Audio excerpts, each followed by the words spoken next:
Amado Espíritu Santo, toma nuestra mente, nuestro corazón, nuestra vida. Amén. Estamos estudiando las bienaventuranzas como parte del estudio general del discipulado. Estas enseñanzas de las bienaventuranzas, es decir, del camino de la bendición y de la paz y del gozo según Dios, cómo tener una vida abundante según Dios, fueron las primeras enseñanzas del Señor Jesucristo. El Señor Jesucristo dijo que enseñáramos todo lo que Él nos enseñó, que enseñáramos todo lo que Él nos enseñó. Y lo primero que Él enseñó fue las bienaventuranzas. Mateo capítulo 5.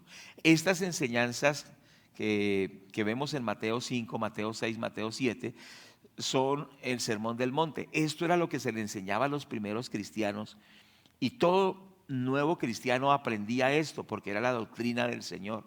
Es lo que el Señor nos enseñó, es lo que nosotros tenemos que aprender primeramente. Y empezamos con la primera bienaventuranza, que ya la hemos visto y la estudiamos. Bienaventurados o felices los pobres en espíritu.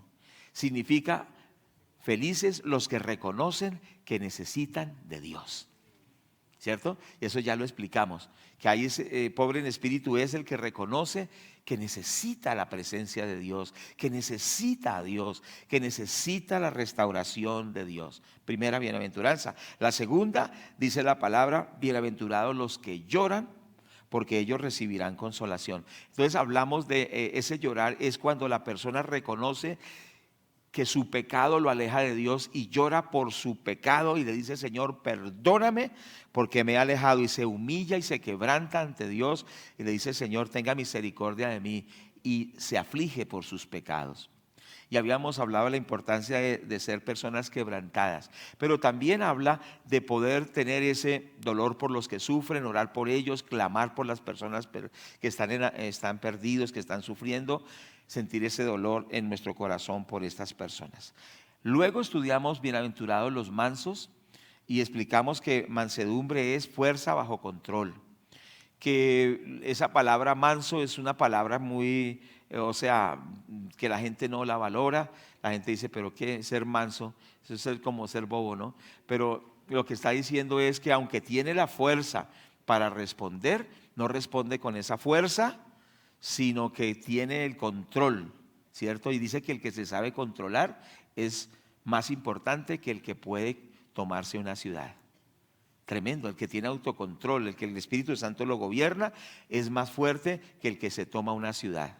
Tremendo, ¿no? Entonces, qué tremendo es esto que enseña la palabra de Dios. Y hoy entramos entonces a esta bienaventuranza del versículo 6, que dice la palabra de Dios: bienaventurados los que tienen hambre y sed de justicia, porque ellos serán saciados. Bueno, y le pedimos al Señor que nos ayude. Esta bienaventuranza habla de tener hambre, pero no es de tener el hambre como cuando usted dice: tengo hambre, voy a comerme el sándwich de media mañana. No es ese tipo de apetito, no es apetito, sino que está hablando de la persona que está a punto de morir de inanición.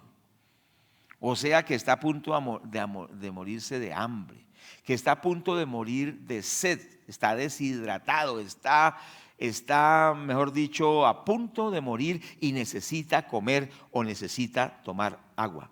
Dice: bienaventurados los que tienen hambre y sed de justicia. Lo que está diciendo aquí es: bienaventurada esa persona que tiene ese deseo intenso, esa actitud de la justicia, y vamos a ver más adelante. Pero si entendemos de qué se trata, no se trata solo de como que sí, tengo un poquito de hambre, sino como esa intensidad profunda: necesito esto urgentemente. Piense, como el que se está muriendo de sed y necesita el agua rápido o se va a morir, o el que está en inanición, o sea, está que se muere de hambre y necesita alimentarse. O sea que es una cuestión de anhelo profundo, ¿cierto? De un deseo intenso por alimentarse. Entonces, por eso dice: bienaventurados los que tienen hambre y sed. Pero ¿hambre y sed de qué? O sea, un deseo profundo, un deseo extremo de ¿qué? De hambre y sed de justicia. La palabra justicia que está aquí es una palabra que significa acción recta. O sea, es carácter o cualidad de ser recto, de ser justo, de ser íntegro, de ser honesto. Entonces lo que significa acá es que anhela con todo su ser íntegro, ser justo, ser santo, ser honesto. Que anhela con todo su ser aplicar los principios, los valores, los mandamientos de la palabra de Dios. Y dice, yo quiero ser honesto, quiero ser justo, anhelo ser recto, anhelo agradar a Dios. Y si yo preguntara, ¿cuántos tenemos esa hambre y sed de justicia? ¿Qué diríamos? Bueno, pero entonces tenemos ese deseo de ser rectos, de ser justos, como el que se está muriendo de hambre, como el que se está muriendo de sed. De pronto a veces tenemos como el apetito de comernos las galletitas con café. O sea, como algo que nos atrae, pero aquí está diciendo de algo que es profundo. Yo deseo agradar a Dios, necesito ser honesto, necesito rectitud en mi vida. Y que el Señor despierte esto en nosotros, ¿cierto que sí? De eso se trata esta bienaventuranza. Entonces, primero, no se trata de que dice hambre y sed de justicia, no se trata de que hay personas que se sienten víctimas y dicen, me tratan injustamente. En esta casa, como decía un hombre, en esta casa no me valoran, decía él, no valoran mi esfuerzo, no valoran lo que hago. Y entonces se hacía víctima. O sea, él quería que fueran justos con él y se hacía víctima. Nosotros no somos víctimas. Hay mujeres que también se victimizan y dice, este hombre me trata mal y llora, y también y estos hijos. Entonces no se trata en este caso ni en ningún caso de hacernos víctimas. No sé si me hago entender. No está diciendo, ¡ay, que me hagan justicia porque me tratan injustamente! En este pasaje no se trata de eso. ¿Cuántos me están escuchando? Entonces se trata es de un anhelo, de un deseo de hacer las cosas correctas, de implementar lo que Dios quiere que se implemente en todos los aspectos de la vida, pero es una cuestión intensa, es una cuestión, una decisión, una cuestión decidida, que digo, Señor, yo quiero hacer lo recto, lo justo, lo que a ti te agrada en todos los aspectos de la vida. Tampoco se refiere en este pasaje, a la llamada justicia social. Bueno, y ahí entonces estaba explicando esta mañana que en el día de hoy los ateos, los paganos, sacan palabras de la Biblia y le dan un significado diferente.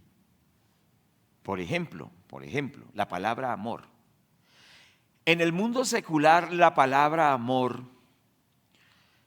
se refiere a prácticas sexuales indiscriminadas. Entonces hablan del amor gay. ¿Sí o no? ¿Sí? A ver, dígame sí o no, participemos. Entonces hablan del amor gay, del amor, bueno, diferente. Entonces se habla del amor como la inmoralidad, el adulterio, la fornicación o cualquier práctica extraña, pero cuando la Biblia habla del amor, no está hablando de eso. Primero, la Biblia está hablando del amor. Cuando habla del amor, habla por lo menos de 3 tipos de amor. Primero, el amor ágape, que es el amor de Dios, porque de tal manera amó Dios al mundo que ha dado a su Hijo unigénito para que todo aquel que en él cree no se pierda, sino que tenga vida eterna. Entonces habla del amor como el amor de Dios. Ese amor de Dios es un amor tan grande que supera el amor de la mamá, el amor del papá. Por eso dice el Salmo 27:10, aunque mi padre y mi madre me dejaren, con todo eso el Señor me recogerá. Entonces, ¿sí ve la diferencia? ¿Qué es el amor según Dios? También habla del amor de familia, ¿cierto? También en el Nuevo Testamento la palabra amor significa el amor que tienen los padres por los hijos por los padres, ese vínculo familiar. ¿Me hago entender? Pero también una tercera palabra que habla del amor, sí es el amor erótico, pero habla del amor sexual de una pareja de esposos. Y lo que está fuera de eso no es amor, sino que es perversión. ¿Sí me hago entender? Entonces, qué tremendo es entender que el sistema pagano quiere cambiar los términos. ¿Para qué? Para que digan una cosa y pretenden hablar de eso, pero en realidad es otro significado. Por ejemplo, se habla del aborto. Según la Biblia, ¿qué es el aborto? A ver, díganme, ustedes ya son bíblicos, es un asesinato, ¿cierto? La Biblia dice, no matarás. Dice que Dios aborrece las manos derramadoras de sangre inocente. El aborto es un asesinato, ¿por qué? Porque según el libro de Jeremías, Dios apartó a Jeremías para ser profeta antes de nacer. Dice que antes que se formase en el vientre, lo consagró para ser un profeta a las naciones. O sea que el concepto bíblico de la vida es desde la concepción. Por eso los cristianos, las cristianas no son abortistas, porque se respeta la vida desde la concepción hasta el último momento. Entonces no somos abortistas, no estamos a favor de la eutanasia, que es quitarle la vida a una persona porque desea morirse. Entonces se facilita la muerte, entre comillas. Entonces no se llama asesinato, sino muerte digna. Y el aborto no se llama aborto, sino se llama suspensión del embarazo. En vez de decir asesinato, remoción de células, remoción de tejidos. No sé si me estoy haciendo entender. Entonces se cambia, se usan las palabras, pero se le dan otro significado. Entonces es algo que es tremendo, que nosotros como siervos de Dios que somos, estemos muy seguros de qué se está hablando cuando se expresa algo. Porque resulta que ahora los asesinos resultaron ser la gente de bien. Cuando se firmó el pacto de paz, entonces nos daban a entender que los violentos éramos los cristianos, ¿cierto? Y que los que han matado a tanta gente eran los buenos. Entonces por eso empieza a cumplirse lo que dice la palabra: llaman a lo bueno malo y a lo malo lo llaman bueno. Entonces tengamos muy entendido que Satanás siempre va a querer tergiversar el significado de las palabras, y que en este texto está hablando es de anhelar ser rectos, honestos, justos y hacer el bien en nuestra vida. ¿De acuerdo? Ahora, hablando del término justicia social, que Dios nos ayude y nos dé sabiduría, también ha habido un engaño. Entonces, ¿de qué se trata ese engaño? Cuando empezó esa ideología, se empezó con la lucha de clases, ¿cierto? Entonces los pobres y los ricos. Entonces los ricos son enemigos de los pobres, y los pobres son pobres porque hay ricos. Si no hubieran ricos, entonces no hubieran pobres. Es como un enredo, ¿cierto que sí? Entonces luego ya el enemigo ya no es el rico, no es el enemigo del pobre. Ahora dicen que el enemigo es el blanco. La persona de tez blanca es enemiga del que tiene tez negra. Entonces siempre buscan un enemigo, entonces buscan victimizar, ¿cierto? Victimizar a alguien, en este caso al pobre, victimizar al negro, en este caso, pero vamos a otro, el hombre y la mujer. Entonces dicen que el enemigo es el hombre y que la mujer es la víctima. No sé si me hago entender. Entonces hay que comprender lo siguiente: que cada persona puede salir adelante, no importa que sea hombre, que sea mujer, que sea blanco, que sea negro, que sea rico, que sea pobre, que para todos nosotros hay bendición si buscamos a Dios, si obedecemos a Dios. ¿Cuántos dicen amén? ¿Cuánto le damos la gloria a Dios por esto?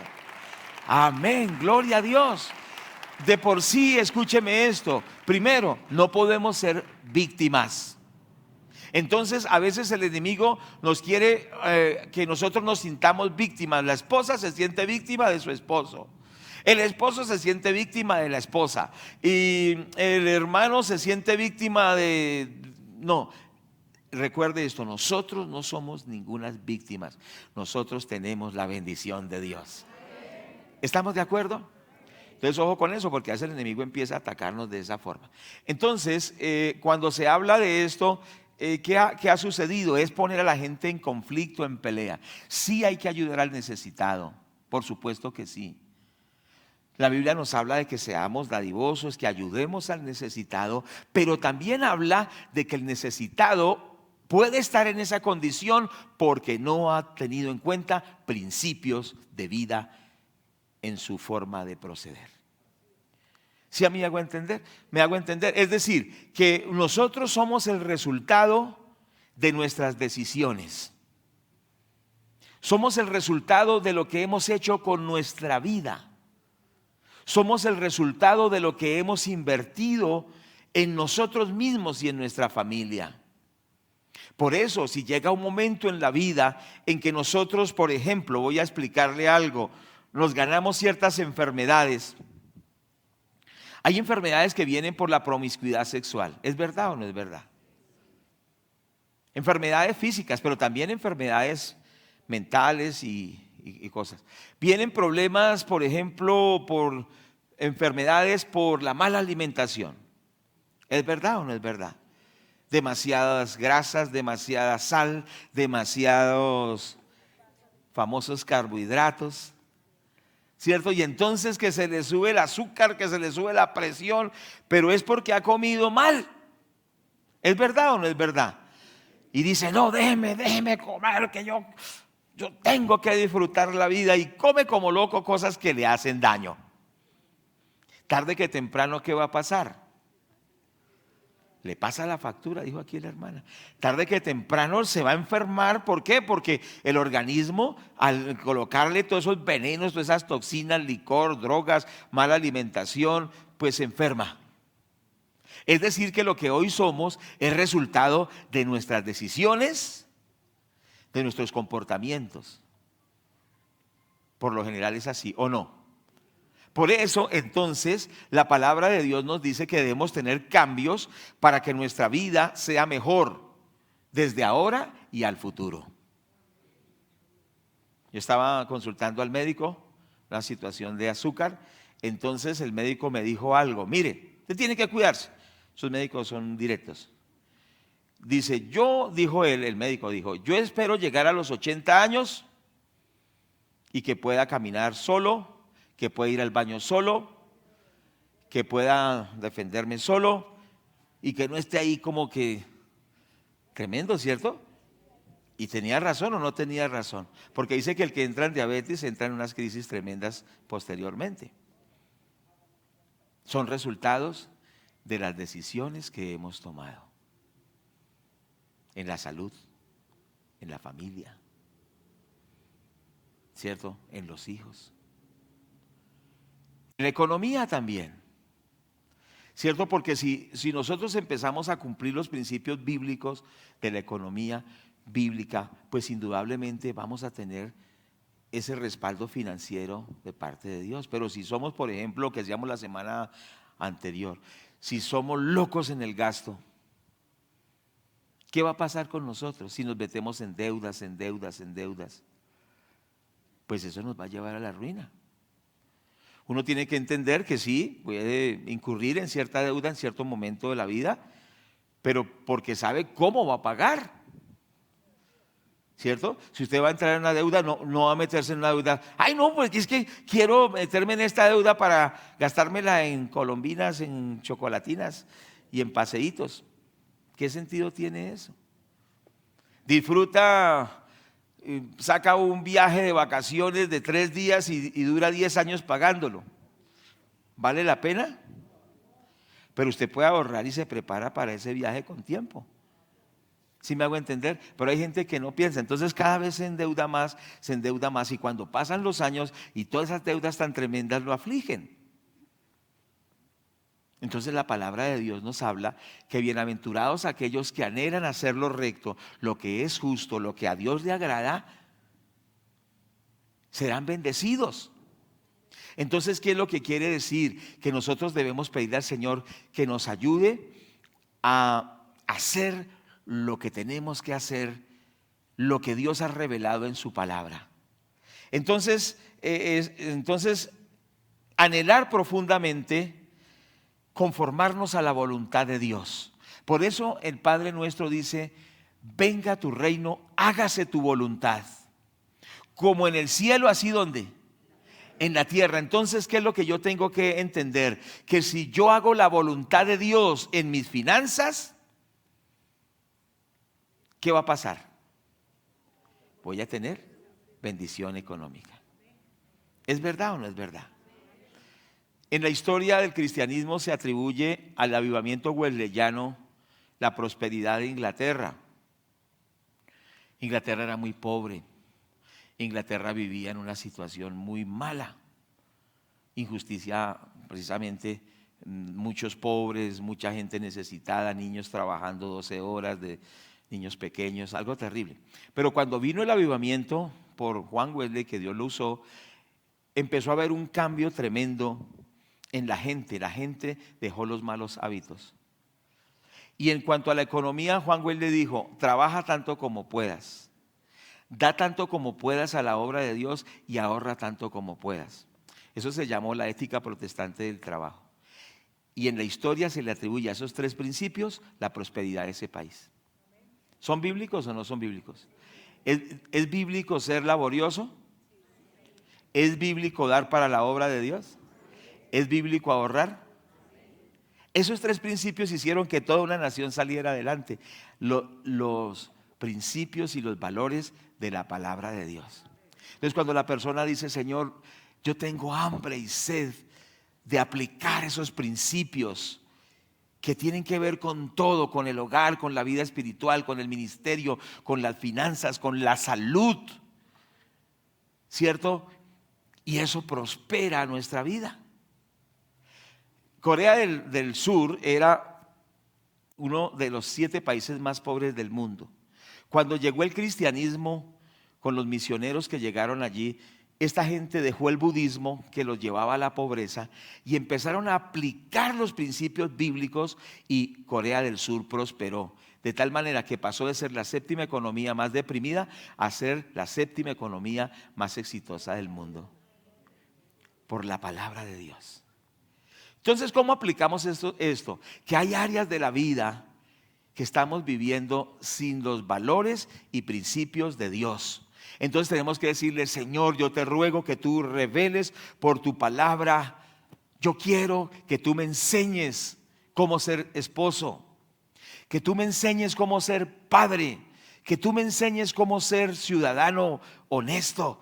Señor, ayúdame, yo tengo hambre y sed de justicia, de una justicia personal. Es decir, que todo lo que está en mí que es injusticia cambie. No sé si me hago entender. Y le digo: Señor, tengo hambre y sed de hacer tu voluntad. Tengo hambre y sed de hacer lo que es recto. Tengo hambre y sed de hacer las cosas como son, al derecho. Y entonces esa hambre y esa sed se muestra orando: Señor, yo necesito un cambio. Porque recuerde que cada día tenemos que ir mejorando. ¿Cuántos estamos de acuerdo? Y entonces nosotros oramos: Señor, transfórmame más y más. Entonces va con la oración. No me quedo conformista, necesito mejorar. Pero va también con el estudio de la palabra de Dios. Porque ahí dice que la palabra de Dios es lámpara. Ella me ilumina mi camino, me muestra en qué estoy fallando y me dice: estás fallando en esto no estás siendo justo. Hambre y sed de justicia. No estás siendo justo cuando no perdonas a tu hermano. Dice la palabra que el que odia a su hermano es un asesino. No es un hijo de Dios, sino un asesino. Entonces, cuando uno le tiene bronca a un hermano, perdónenme que hable así, ¿cierto? Uno no está haciendo justicia. Cuando uno no se acuerda del necesitado, no está haciendo justicia. Cuando uno se porta muy mal como esposo, no está haciendo justicia. Cuando uno no paga las deudas, no está haciendo justicia. Cuando uno no busca a Dios en oración, en ayuno, no está haciendo justicia. Y muchas veces ni nos damos cuenta que eso es malo. ¿Me hago entender? Entonces, por ejemplo, usted se burla de una persona y se ríe de los defectos de esa persona y de pronto lo hace, entre comillas, inocentemente. Pues ahí no hay inocencia, ahí hay maldad, pero hiere a esa persona, la ofende. Quiere decir que ahí no estamos haciendo justicia. No sé si me hago entender. Entonces, ese es lo que dice la palabra en este versículo. Dice, bienaventurados los que tienen hambre y sed de justicia. Pero ¿cómo entendemos lo que es justo, lo que es recto, lo que es correcto? ¿Cómo lo entendemos? Eso no parte de lo que nosotros creemos o pensamos. Eso parte de lo que Dios dice en su palabra. Por eso, si no conocemos la palabra de Dios, ¿cómo podemos hacerlo recto? Entonces esa hambre y sed de justicia va con un anhelo de buscar a Dios, de decirle necesito que me transformes, pero también va con ese anhelo de estudiar la palabra de Dios, de escudriñar los mandamientos de Dios, de mirarnos en el espejo de la palabra de Dios. Y como tenemos ese anhelo, entonces la palabra nos está hablando y nosotros nos damos cuenta en qué estamos siendo injustos. ¿Cierto que sí? ¿En qué estamos siendo injustos? ¿En qué no estamos haciendo las cosas rectamente? La Biblia dice que Dios vio a Job y dijo: era varón perfecto, recto y temeroso de Dios y apartado del mal. Tremendo lo que Dios decía de Job: varón recto, temeroso de Dios, justo, perfecto, apartado del mal. Es decir, que era un ejemplo ese Job.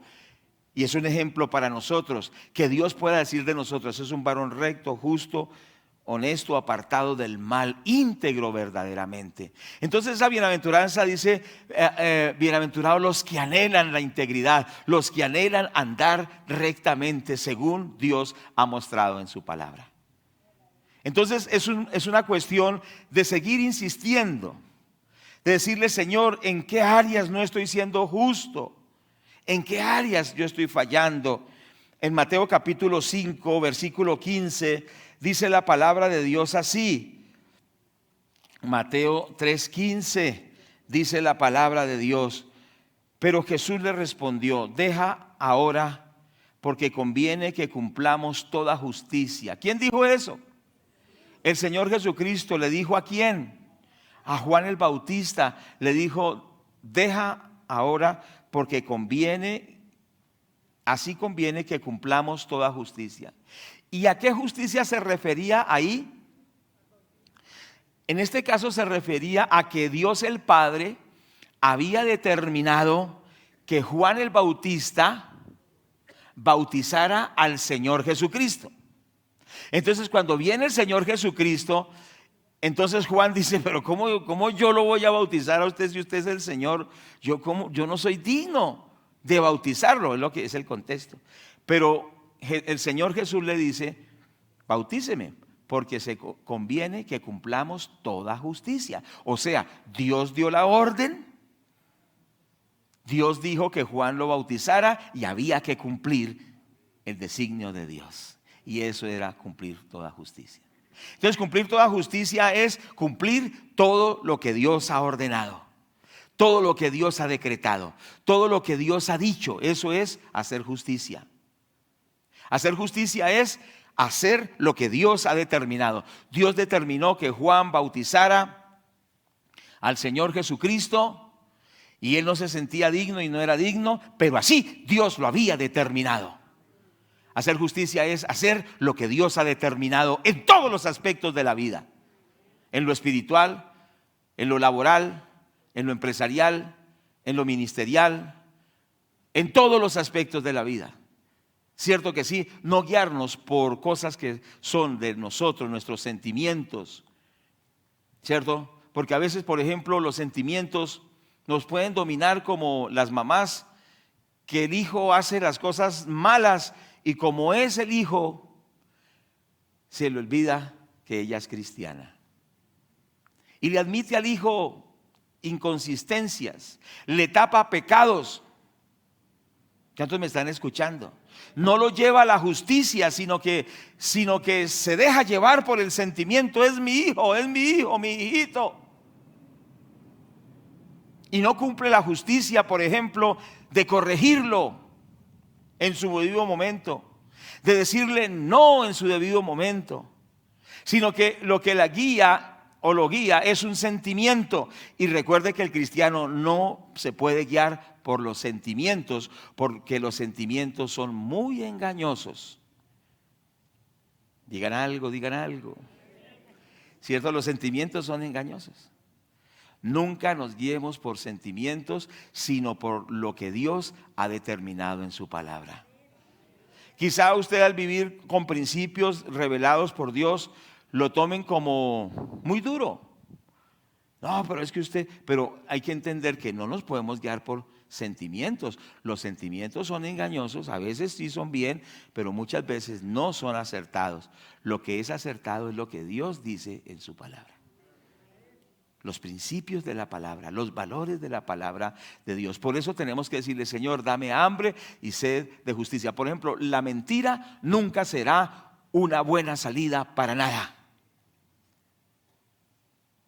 Pero vivimos en un mundo en que mentir es fácil. Y dice: no, le digo una mentira y me salgo del problema rápido. ¿Cuántos me están escuchando? Pero Dios dice que la mentira es grave. Dice que el mentiroso es un hijo del diablo.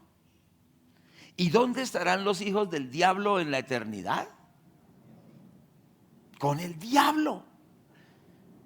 En el lago de fuego. Porque allá estarán los mentirosos. Entonces, ¿qué quiere decir? El Señor ha dicho: no mentirás.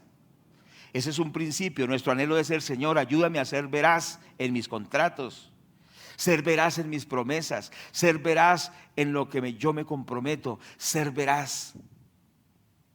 Solo estoy dando ejemplos, no sé si me hago entender. Yo no estoy hablando de nadie de ustedes, sino que son ejemplos. La mentira nunca puede ser una solución a nuestros problemas, pero en el mundo de hoy la mentira es a la cual recurren muchas personas para solucionar sus problemas, pero se están hundiendo. Entonces necesitamos decirle: Señor, yo necesito erradicar la mentira y establecer la verdad. Tengo hambre y sed de la verdad, de lo recto, de lo honesto, de lo que tú has establecido. Entonces, ¿qué va a pasar? Va a venir bendición sobre nuestras vidas. Por eso el Señor dice en su palabra, Mateo 6:33, mas buscad primeramente el reino de Dios y su justicia, y todas las demás cosas serán añadidas. Entonces, este versículo adquiere una nueva dimensión. Yo debo buscar hacer lo que es justo, lo que es recto, lo que es honesto según Dios. Y dice que entonces las demás cosas vendrán por añadidura. Pero ese buscar implica acciones, búsqueda y acciones. ¿Qué quiere decir? Buscar los principios, pero aplicar los principios. Por eso dice los principios de Dios: mas buscar primeramente el reino de Dios y su justicia, o sea, la vida recta, la vida correcta, la vida honesta. Y entonces todo vendrá por añadidura, es decir, que no habrá escasez, que habrá bendición, que habrá sanidad, que habrá recursos, que habrá respaldo de parte de Dios. ¿Qué quiere decir? Que si decidimos tener hambre y sed de justicia, es decir, querer hacer lo que es recto, lo que es justo, y no solo querer, sino hacerlo, entonces Dios nos va a respaldar tremendamente. Amén. Damos la gloria a Dios. Entonces, ¿qué quiere decir? Que la vida se va a ir arreglando. La vida esa vida como torcida, ¿cierto? Como deforme, se va a empezar a organizar. Las cosas empezarán a funcionar bien, las cosas empezarán a caminar bien, ¿Por qué? Porque yo tengo hambre y sed de hacer lo que a Dios le agrada y me esfuerzo por hacerlo. ¿Por qué? Porque oro, lo busco y estudio su palabra, y cuando estudio su palabra no la cuestiono, sino digo: esto es palabra de Dios, yo necesito esto en mi vida. Y yo sé que a todos nos falta bastante, pero estamos en ese proceso. Pero no podemos decir, no, pues, ¿qué puedo hacer si yo soy así? No, sino es decir, Señor, gracias porque tú me das más luz, ayúdame a cambiar en esto que no es justo, en esto que no es recto, en esto que no es honesto, en esto que no es de acuerdo al mandamiento de Dios. ¿Y cómo está lo que es de acuerdo al mandamiento de Dios? Está en la palabra de Dios. Es lo que Él muestra en su palabra. Los 10 mandamientos, ¿cierto? Los 10 mandamientos. La pastora, Dios mediante, después de que terminemos este ciclo, vamos a estudiar los 10 mandamientos. ¿Cierto? Que podamos aplicar, mire, con aplicar los 10 mandamientos, muchas cosas se nos van a arreglar en la vida.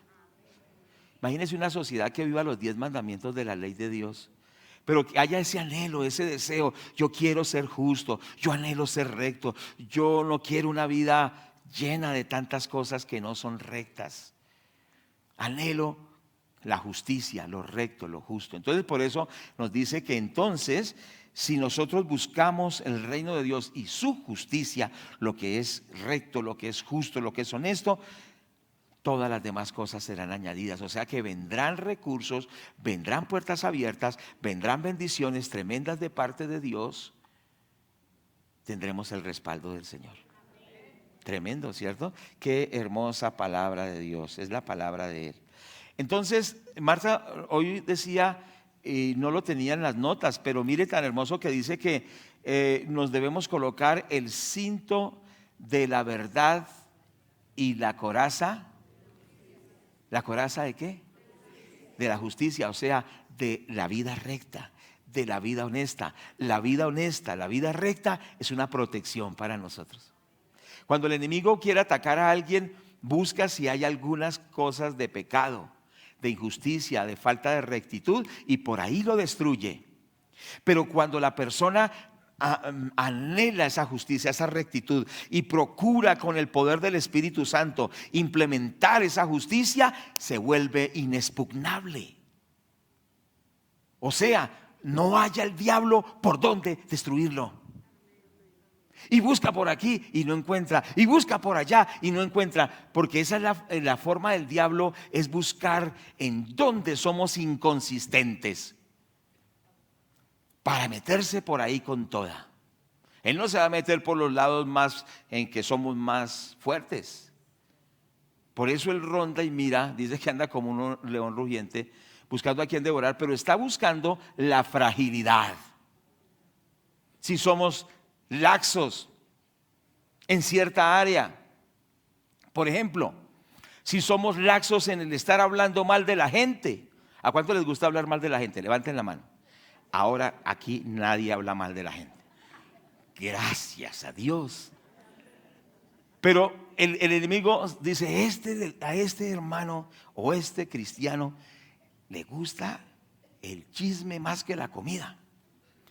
Entonces empieza por ahí, y cuando menos espera lo encuentra destruido, porque se mete por ahí. Pero si esa persona dice esta persona, la Biblia dice, no andarás chismeando en medio de la congregación. ¿Lo dice la palabra o no lo dice? Y dice, yo saco estos comentarios que yo digo que es para orar, pero no es para orar, dice, que es para orar por el hermano. Entonces dice, yo decido ser justo en esto. No voy a estar buscando meter a la gente en problemas.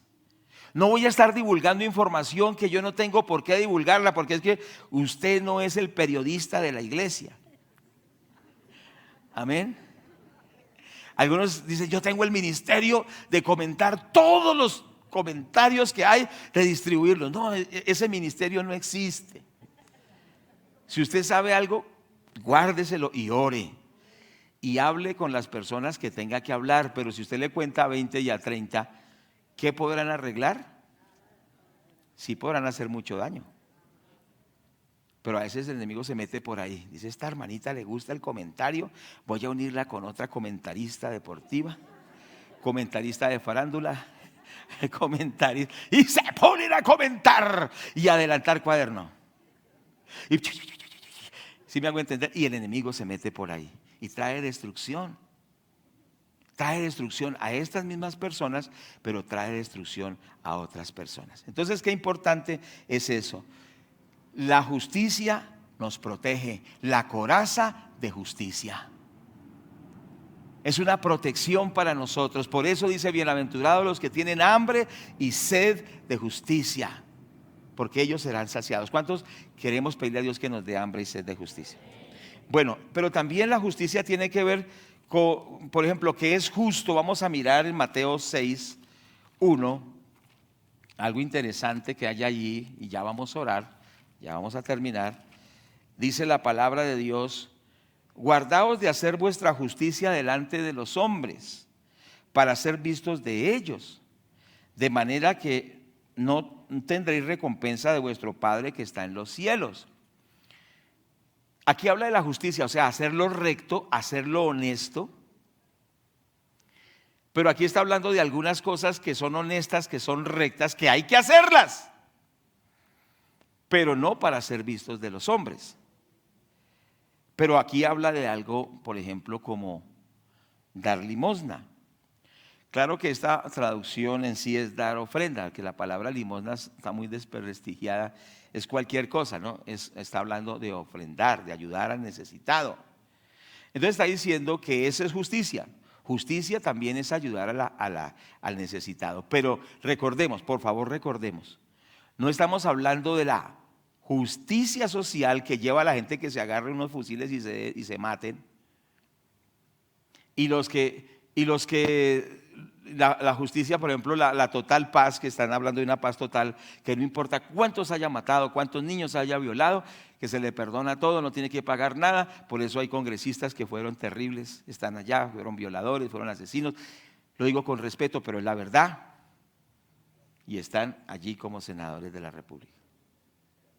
Pero ahora ya no bastó, varios de ellos fueron otra vez a matar, fueron otra vez al narcotráfico, pero ahora dicen, no es suficiente, necesitamos una paz total. Entonces están entrando las bandas criminales, están entrando de todo pelambre de personajes, y que hay que perdonarles y hay que pagarles.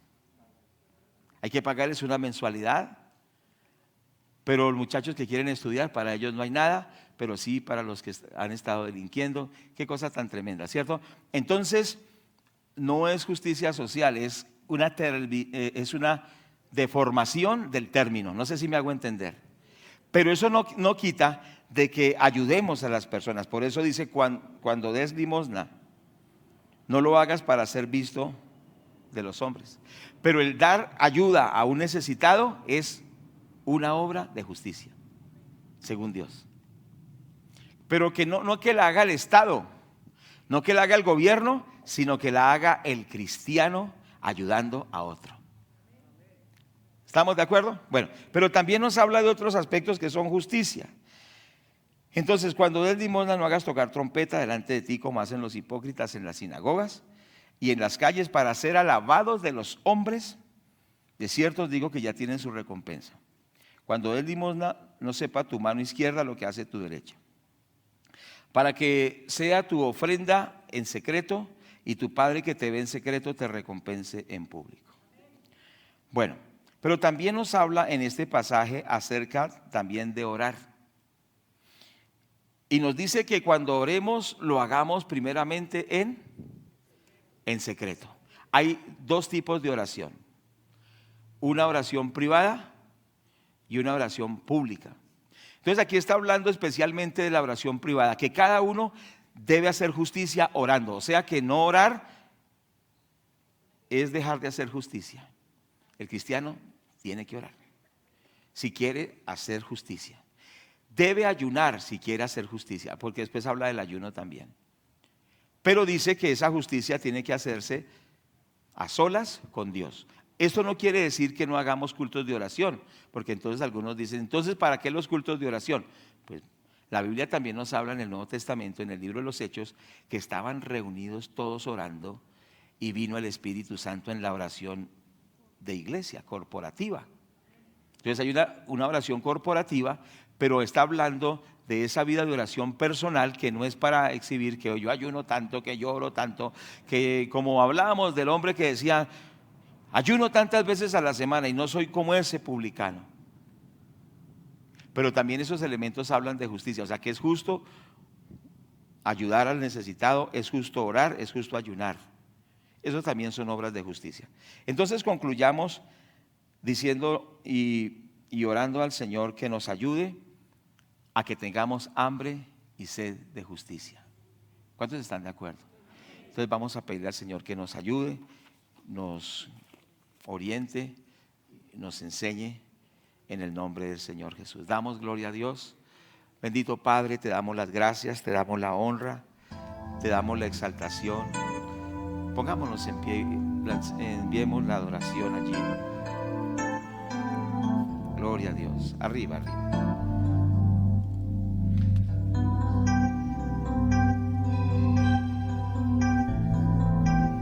Adoremos al Padre.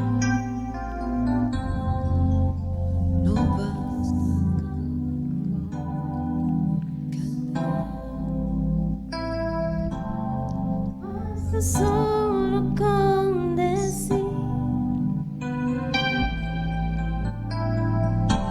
y es suficiente, solo con querer hacer. Es necesario morir. Levantemos nuestras manos al Señor. Nuestras justicias son como trapos de inmundicia, dice la palabra. Solo con Que la justicia que es de Dios, perfecta, venga en esta mañana. Gracias. no es suficiente, solo con querer tener. Es necesario morir. Dame tu vida, esa clase de vida que sabes dar. Dame tu vida, yo quiero vivir solo para ti. Dame tu vida, resucítame en ti. Señor, Yo quiero vivir solo para ti.